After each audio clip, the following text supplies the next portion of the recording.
The first point that I want to make, that why is it that India's inequality is so ignored? The inequality that is the sharpest in our country is in access to health and education, particularly in access to health. That is where the inequality is the sharpest. Income inequality is growing, it is not yet very sharp. The second is access to education, but the sharpest inequality is in terms of access to healthcare. The poor have no access to healthcare. The second point that I want to just to highlight that issue of inequality, look at the difference between states. What I am showing you here in this picture is that the level of income inequality, which is that red line, is not very significant, though all the time the inequality we talk about is income inequality. Look at how unequal we are on health and education. The second point I make is on population. If you see how we are doing, look at the number of states where the fertility rates are like rich countries. All states, with the exception of UP and Bihar, have fertility rates below 3, and almost all states, Karnataka leftwards, which is Jammu and Kashmir, Maharashtra, Kerala, Andhra, all have below replacement fertility rates. The problem is not in terms of the absolute number, it is in the sex ratios and the population that the sex ratio at birth, where we have a serious issue. You will find that India at 117 is just about the highest male birth in the world. So we have a skewed sex ratio. That is what we should be worried about. And if you look at where that is happening, so Haryana, Punjab, everybody knows of. Rajasthan, enough spoken about. What confounds me is Gujarat, which has one of the worst sex ratios in the country. Gujarat, with a high per capita income, has one of the poorest sex ratios in the country. One indicator that tells you about the health of a nation, it is life expectancy. How are we doing there? We are struggling here, and we are right now, we are at about 68. I am pointing out two strange things to you. One is that there is this huge range. Look at Chhattisgarh and look at Kerala. So if you are unlucky to be born in Chhattisgarh, you die 10 years earlier than your compatriot not too far away. But what is strange about UP and Bihar is that those are the only two states which defy the world statistic that the woman lives longer than the male. At improving life expectancy, the United Kingdom seems to have done that at lower cost, at $3,000, whereas the US required that leap from 160, 200 to 7,000.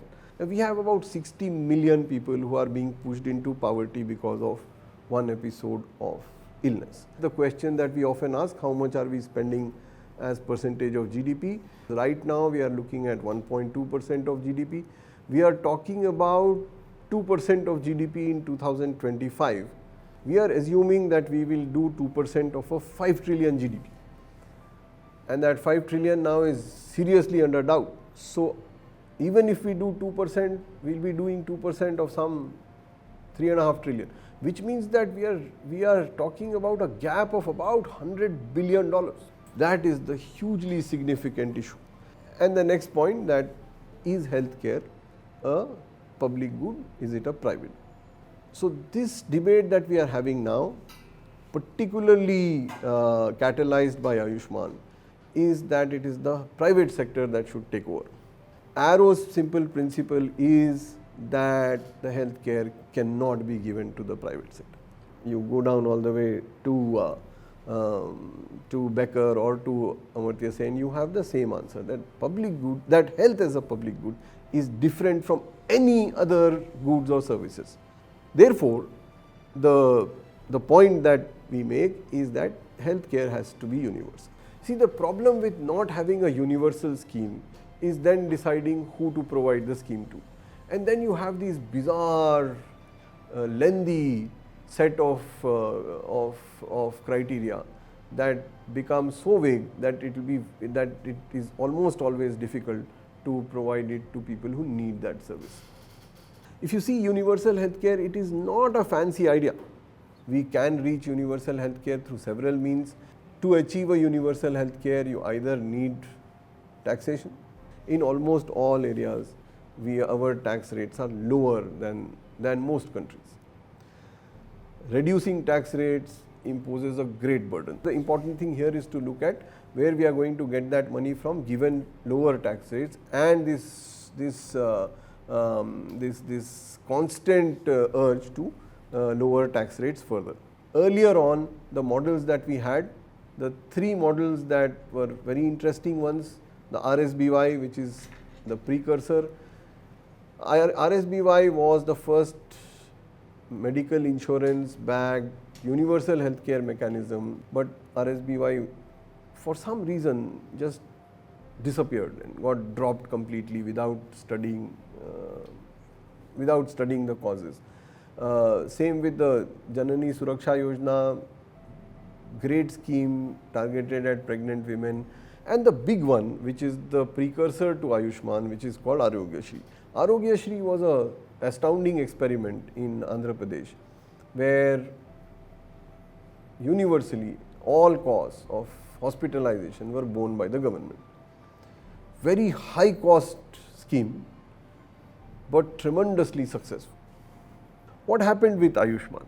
He announced that we are going to make these 1,50,000 wellness centers and that we will cover by now this familiar figure of 500 million people, each covered by to the extent of 5 lakh rupees. Why did we think of a 5 lakh cover? Last year, in the 1 year of Ayushman, the average patient spend by the state has been 16,000 rupees. So even if all 5 fall ill, which is very unlikely, even then you are not looking at 1 lakh. So this is strange as to why it was 5 lakhs, because the 5 lakhs just pushed the costs up enormously. And the simple calculation showed that you need something like 10 lakh crore rupees to run this scheme, which is half the federal budget. The Ayushman Bharat, run by states, pushed down on states. The first big thing it did was health became a central issue.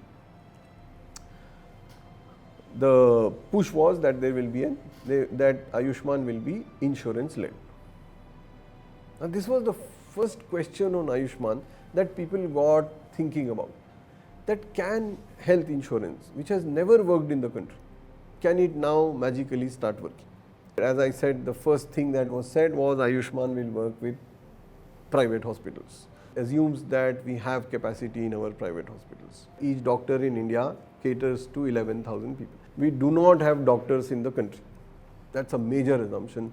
Doesn't seem to be true. Where will states get the money from? Who will fund these big states? Are they ready to accept so many patients? You see, here comes the other simple economic issue. This is what Ayushman does. That it solves the demand side problem by giving access, money, card to entitlement to the patient. Where is the supply? What will you do with these large numbers of people? You already have with 60% people not availing health. You have one doctor for 11,000. You have these large queues. Now that you've solved that demand problem, suddenly then the gap between supply and demand becomes huge, which is what we are seeing at the moment. The bigger issue which is now coming up in the aftermath of Ayushman is the distinction between insurance and this NHS model. Most states argued, in fact all states finally argued, that we cannot go with insurance because insurance claims are almost always dismissed. Therefore, we want a trust-based model, that there will be a body that the government will set up, government will finance, and that will pay hospitalization care for everybody. The problem, very high cost, all the problems associated with having trust-based models. Large amount of leakages, the typical problem of moral hazards, and because of this large asymmetry that exists, and that is what we are seeing even now. Therefore, at the end, the conclusion that I make is that the health system in the country is broken. Even with large amounts of money being pumped in, there is no way in which our hospitals can service this huge amounts of extra demand that we are pushing onto a broken system by the Ayushman Bharat scheme. Are we doing anything to improve that supply? Simply, for example, are we increasing the number of doctors available? Unless we can improve the provision of doctors, hospitals, drugs, it is going to be very difficult to handle this extra demand. On the issue of health, as development economists who in India have ignored health consistently, you won't find too many papers on health economics or health financing, health budgets in the country, and that gets reflected in the fact that our governments also care very little about how much and what is spent on healthcare. The 2 or 3 points from among the several that I have listed are: A, are we doing enough on healthcare? Is the financing of healthcare simply a question of the money that the ministry is able to extract from the finance ministry? Will healthcare get the 2% or 3% from the government budget that is promised? Even if it gets that much, then does the health system have the capacity to service this large number of people?